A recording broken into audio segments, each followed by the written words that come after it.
que esse negócio de direita e esquerda, na minha opinião, é a maior balela que existe. Não existe isso. Eu acho que é muito mais importante. Eu acho Não, que existe porque as pessoas acreditam, é igual dinheiro, tá ligado? O dinheiro tem valor porque a gente dá valor a essas coisas.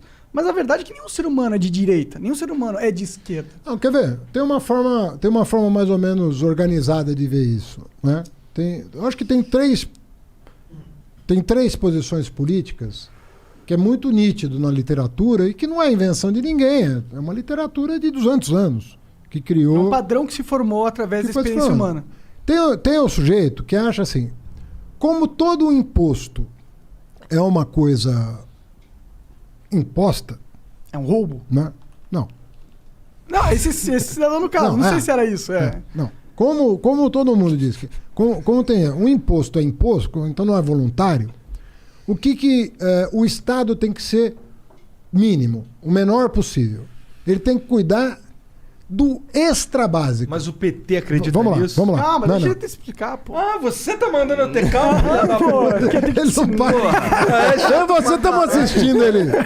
Ah, pô, não tá tão ruim assim. É que eu tô bem. Mentira, nem tô bem.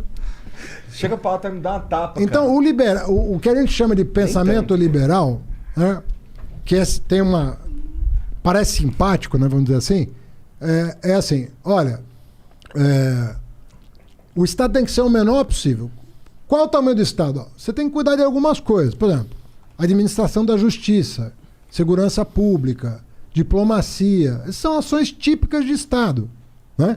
Então o Estado tem que cuidar disso. Então o imposto tem que ser mínimo para cuidar disso. E ponto final.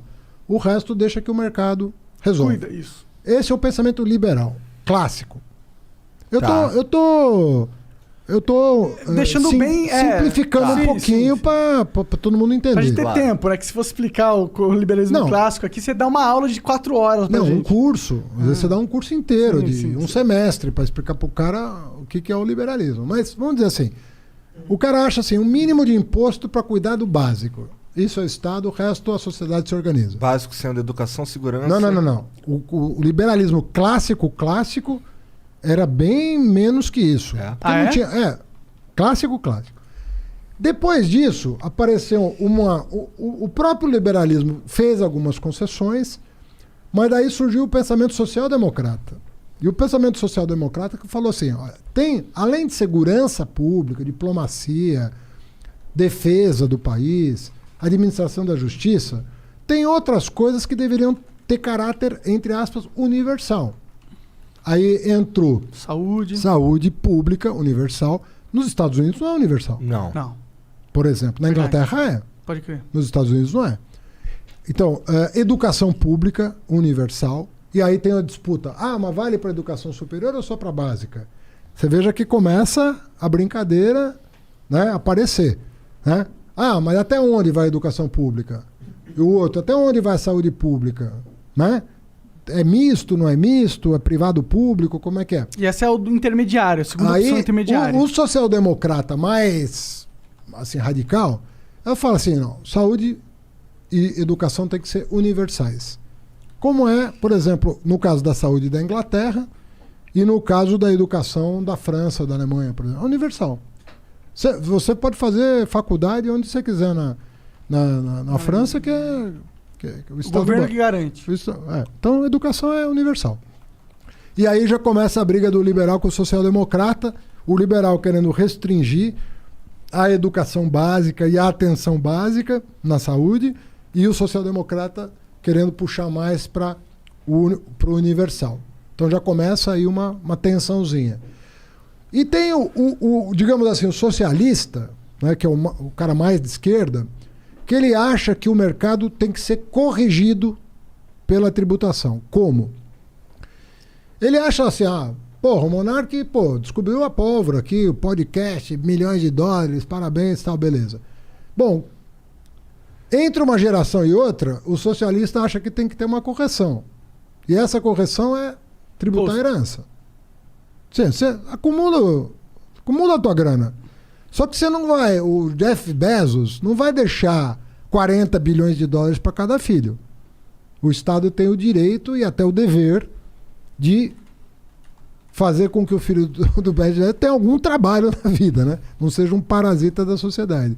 Então, a ideia é que você mitigue as desigualdades sociais de uma geração para outra a partir de uma lógica redistributiva em função disso, entendeu? Então não é que o cara tem 2 casas, vai deixar uma para cada filho e o Estado vai tomar uma. Não é disso que nós estamos falando. Nós estamos falando de... Bilhões e bilhões de reais. De fortunas que são acumuladas e que vão distorcendo a própria convivência democrática. Então... Será que isso distorce? É a desigualdade social de riqueza que distorce? Ou é a desigualdade social política? Então, tem liberal que diz que o que a gente tem que corrigir é só a parte de baixo. Então tem liberal que fala assim, ó, se eu garantir que não tem a miséria, tá resolvido o problema. Então o pensamento liberal concede isso. Você não nasce com direito a ser bilionário, né? Então, tem liberal que fala assim, vamos acabar com a extrema pobreza. Tem muito liberal que defende renda básica para todo mundo, por exemplo. Eu defendo. Então, não sei se eu me encaixo como liberal, mas a renda universal para mim parece só um D lógico. Assim, na outra ponta da esquerda, existe um incômodo não só com a extrema miséria, mas com a extrema opulência. Com a extrema opulência. Então, é como alguém diz, esses 2 extremos são ruins para a sociedade, vamos trazer, não tornar todo mundo igual, mas trazer para um campo de igual competição. De mínima condição. Porque não faz bem também para ninguém você partir de um ponto... Né, que tudo ganho. Tudo ganho. Claro, inclusive os bilionários, eles falam que não querem deixar herança para os filhos porque eles têm medo do que vai acontecer com os filhos. Então, porque dinheiro em excesso para um garoto não é bom, é ruim. Mas então, as pessoas mais de esquerda dizem, isso não pode depender da boa vontade do cara ser filântropo. Tem que ser uma ação da própria coletividade, para que não haja concentração de riqueza de geração para geração, a ponto de condenar milhões à miséria. Até porque para corrigir a miséria, você tem que ter alguma forma de redistribuição. Para mim é uma só. Uma única forma, que é a renda universal. Porque você dá, imagina um jogo de pôquer. Todo turno, para você entrar no jogo, você tem que pagar uma ficha. Não é? A vida é isso. A vida, para você entrar no jogo da vida, tu tem que pagar uma ficha. Para eu estar aqui conversando com você, eu tive que comprar essas câmeras, tive que construir umas paradas, entendeu? Então você tem que ter para ter. A verdade é essa. Então, eu acho que a gente vive num mundo onde as pessoas estão jogando o jogo e todo turno, supondo que o turno é mês, eu sou nerd, tá? Só para te avisar. E todo turno, que é um mês, o cara recebe um action points, umas fichas de ação, que ele pode tomar ações na vida dela. Hoje em dia, na sociedade, quem tá na miséria, todo turno ele não recebe fichas de ação. Ele recebe fichas de menos ação. Tipo, aqui a sua dívida, o que você poderia fazer hoje, tu não vai poder fazer porque você tem uma dívida ontem. É isso que acontece. E eu acho que a renda universal, ela muda esse sistema. Porque ela garante que todo mundo vai ter uma ficha de ação todo mês. Todo mês ele vai ter cartas, que é dinheiro. O mundo é isso. Vai ter cartas onde ele vai poder jogar essas cartas em lugares que ele acha legal. Mas se ele nunca tem cartas, como que ele vai evoluir? Como que ele vai expandir? Se todo turno dele, ele não tem ficha para jogar. Por isso que eu acho que tem que ter uma renda universal. E a gente já chegou no momento da sociedade que é possível. Isso. Claro que é, pô. Tá cheio de... A humanidade, cara, tem tecnologia para tudo hoje. Nosso problema não é a natureza. Aliás, nós estamos agredindo a natureza de um jeito absurdo. Nosso problema é a sociedade, não é mais a natureza. Não estamos com arco e flecha caçando para comer.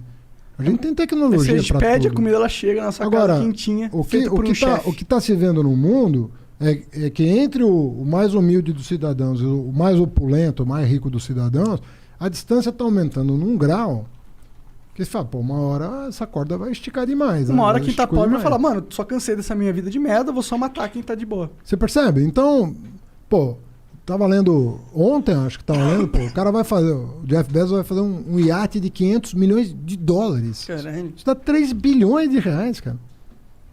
Você salva um país da África com esse dinheiro.